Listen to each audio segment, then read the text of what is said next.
எல்லாருக்கும் வணக்கம். பத்திரிகை நண்பர்களுக்கும் ஊடக நண்பர்களுக்கும் ஸ்டேஜில் இருக்கிற எல்லாருக்கும் வந்திருக்கக்கூடிய அனைவருக்கும் டாக்டர் கார்த்திக் சுப்ராஜ் சாரோட அம்மாவுக்கும் அப்பாவுக்கும் என்னுடைய வணக்கம். இறைவி படம் வந்து ரெடி ஆயிடுச்சு. இப்போ ஜூன் 3 ரிலீஸ் ஆகுது. இறைவி வந்து ஒரு நல்ல என்டர்டெய்னர். கண்டிப்பாக எல்லாரும் பாருங்கள். இந்த படத்தில் பெரிய கிராஃபிக்ஸ் அப்படி இப்படியெல்லாம் விஷயங்கள்லாம் கிடையாது. ஆனால் நடிச்சிருக்கிற எல்லாத்தையும் இயக்குனர் கார்த்திக் சுப்ராஜ் அவர்கள் வந்து ஒரு நல்ல ஜெனியூன் பர்ஃபார்மன்ஸ் வாங்கியிருக்கிறார். ஒரு மகேந்திரன் சார் ஒரு படம் எடுத்தால் அப்படி இருக்கும். ஒரு மகேந்திரன் சார் சின்ன வயசில் ஒரு படம் எடுத்தால் அப்படி இருக்குமோ அந்த மாதிரி ஒரு கான்டெம்பரரி மகேந்திரனா கார்த்திக் சுப்ராஜ் சார் இந்த படத்தை பண்ணியிருக்கிறார். இந்த வயசுக்கு ஒருத்தர் வந்து ஒரு எமோஷ்னல் ட்ராமாவை இந்த அளவுக்கு டீல் பண்ணி பண்ணுறது ரொம்ப பாராட்டத்தகுந்த ஒரு விஷயம். ஃபர்ஸ்ட் ஆஃப் ஆல் நான் வந்து இந்த படத்தில் ஆக்டராக கமிட் ஆகும்போது எனக்கு ஒரு சந்தோஷம் இருந்துச்சு. என்னென்னா, என்னுடைய வாழ்க்கையிலே எனக்கு ரொம்ப ஆம்பிஷனாக இருக்குது, பெரிய ஆம்பிஷனாக இருக்கிறது வந்து ஒரு நல்ல நடிகனாக ப்ரூவ் பண்ணணும், ஒரு நல்ல பெரிய ஹீரோ ஆகணும் அப்படின்றது தான். அதுக்கு வந்து நான் வந்து ஆண்டவனை இப்படி சாப்பிட விடலை, இப்படி சாப்பிட வச்சு அந்த மாதிரி.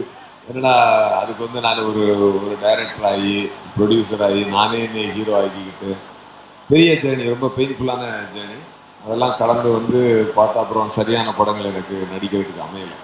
அப்புறம் ஒரு வெளியாளுங்களை என்னை டைரக்ட் பண்ணும்போது நான் அவங்களுக்குடைய எக்ஸ்பெக்டேஷன் சரியாக பண்ணலையா, அந்த ஒரு மேஜிக் நடக்கலை. அப்போ வந்து ஒரு நியூ அன்பியார் படத்துலலாம் நான் நடிக்கும்போது என்னை வந்து மிமிக்ரி பண்ணாங்க ஆடியன்ஸ் வந்து என்னை நல்ல நடிகனாக ஒத்துக்கிட்டாங்களே ஒழிய ஒரு இண்டஸ்ட்ரியில் இருக்கிற டைரக்டர்ஸ் வந்து ஒரு மரியாதையான நடிகனா என்னை அக்செப்ட் பண்ணல. அந்த பெயின் எனக்கு எப்பொழுதுமே உண்டு. ஏன்னா எங்கே போனாலும் ஏன்னா நீ டைரக்ட் பண்ணக்கூடாதா அப்படின்னு சொல்லி கேட்பாங்க. அதான் நான் ஒன்று சொல்லுவேன். இந்த 16 வயதுகளில் சப்பானி கேரக்டர் இருக்கும்.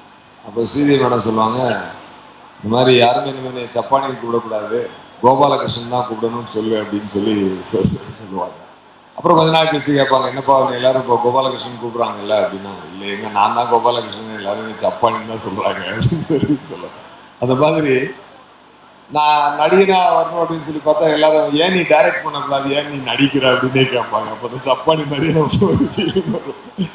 ஆனால் ஃபர்ஸ்ட் டைம் ஒரு pro director Karthik Subbaraj sir என்னை வந்து ஒரு நடிகனாக மதித்து ஒரு நல்ல கதாபாத்திரம் ஒன்று கொடுத்து என்னை நடிக்க வச்சதுனால ஆக்சுவலாக இன்னைக்கு வந்து ஒரு ஆக்டராக நான் ஃபர்ஸ்ட் ஃபிலிமில் ஜேர்னியை ஸ்டெப் எடுத்து வைக்கிற ஒரு ஃபீலிங் எனக்கு இருக்குங்க. ரொம்ப நல்லா வந்திருங்க. கார்த்திக் சுப்ராஜ் சாரோட ஒரு அற்புதமான ஒரு திறமை என்ன அப்படின்னு சொல்லி சொன்னால், அவர் ரொம்ப ஸ்ட்ரெயின் பண்ணி பர்ஃபார்மன்ஸ் எல்லாம் நடித்து காட்டியெல்லாம் வாங்க மாட்டார். உன்னை நீயா இரு அப்படின்னு சொல்லி அலோவ் பண்ணுவார். நீ போ, நீ இது உன்னோட டயலாக், இது எப்படி பண்ணுங்க, அந்த சீனை எக்ஸ்பிளைன் பண்ணிடுவார். நம்மளுக்கு தெரியாமலேயே நம்மளிடம் இருந்து ஒரு நல்ல ஒர்க் அவர் வந்து ஈஸியாக அப்படி வாங்குவார். அது ஒரு பிரமாதமான ஒரு டைரக்டர். ஆக்சுவலாக நான் யாருக்காவது பெருசாக தேங்க்ஸ் சொல்லணும்னு சொல்லி சொன்னால் நான் டைரக்டர் கார்த்திக் சுப்ராஜ் சாருக்கு நான் லைஃப் லாங் நான் தேங்க்ஸ் சொல்லுவேன். ஏன்னா ஒரு நல்ல நடிகனாக என்னை வந்து இந்த இண்டஸ்ட்ரியில் ப்ரெசென்ட் பண்ணியிருக்காரு. அவர் கமிட் பண்ண பிறகு எனக்கு நல்ல ஆஃபீஸ் வந்தார். இப்போ இவர் செல்வராஜ் சாரோட நெஞ்ச மரப்பில் நடிக்கிறேன். அப்புறம் இன்னொரு பெரிய டைரக்டர் படத்தில் நான் தமிழ் தெலுங்குல நடிக்கிறேன். இதெல்லாம் வந்து இதுக்கெல்லாம் பாதை ஆரம்பித்தது வந்து இந்த இறைவியோட கமிட்மெண்ட் தான். டெஃபினட்டாக இறைவி என் வாழ்க்கையில் மிக முக்கியமான படம். அண்டு இந்த சம்மரில் எல்லாரும் என்டர்டெயின் பண்ண போகிற படம். இந்த படம் பார்த்துட்டு என்ன ஒரு மாற்றம் ஏற்படும் அப்படின்னு சொல்லி சொன்னால், படம் பார்த்துட்டு வீட்டுக்கு போனாங்கன்னா எல்லா கணவன்களும் தன் மனைவியோட ஒரு வாரமாவது ரொம்ப சந்தோஷமாக அவங்களோட எமோஷனை மதித்து நடந்துக்குவாங்க. அது கண்டிப்பாக நடக்கும். அதுவே இந்த படத்தினுடைய வெற்றியாக இருக்கும்.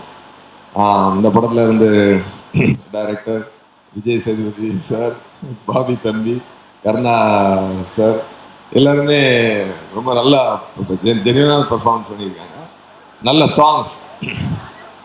சார் வந்து எங்கே சார்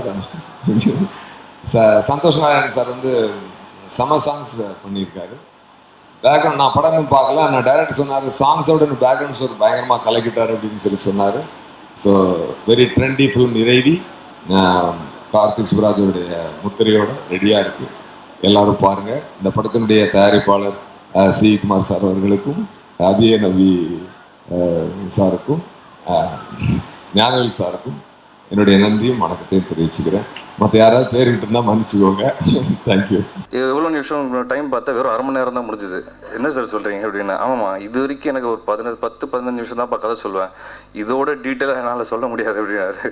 ஒரு சின்ன பயம் இருந்தது. அஜித் சார், விஜய் சாரோட படம் பண்ணியிருக்கீங்க, அதுக்கப்புறம் சிவகார்த்திகோட படம் பண்ணி, சிவகார்த்திகன் பெரிய லெவலில் இருக்கிறாரு, அதுக்கப்புறம் ஜெயம் ரவி இன்னைக்கு கலக்கிட்டு இருக்காரு. அந்த மாதிரி நானும் உங்கள் ஆசீர்வாதத்தோட இதுக்கப்புறம் ஒரு பெரிய ஆள் ஆகணும்னு வேண்டிக்கிறேன் சார். டக்குன்னு தீனா மாஸ்டர் அப்படின்னாரு. என்ன மாஸ்டர் பண்ணுறீங்க அப்படின்னு. இல்லை, இந்த மாதிரி ஒரு ரியாக்ஷன், ஒரு மூமெண்ட் அப்படின்னாரு. எனக்கு ஒன்றுமே புரியல. இந்த இடத்துக்கு நான் ஆடும்போது எனக்கு தெரிஞ்சு, ஓ கமர்ஷியல் படம்னா இப்படி தானா, நம்ம யோசிக்கவே கூடாதா அப்படின்னு நினச்சேன். ஒரு 100 சவரன் இது வேற போட்டாங்க, எல்லாம் ரிங்கு கிங்கு செயின் கீன்னு. பயங்கர பயம் வந்துச்சு. நான் சும்மா ஆடினாலே ஆட முடியாது, இல்லை 100 கிலோ வெயிட் வேற போட்டிங்கன்னா நான் எப்படி ஆட போகிறேன்றது.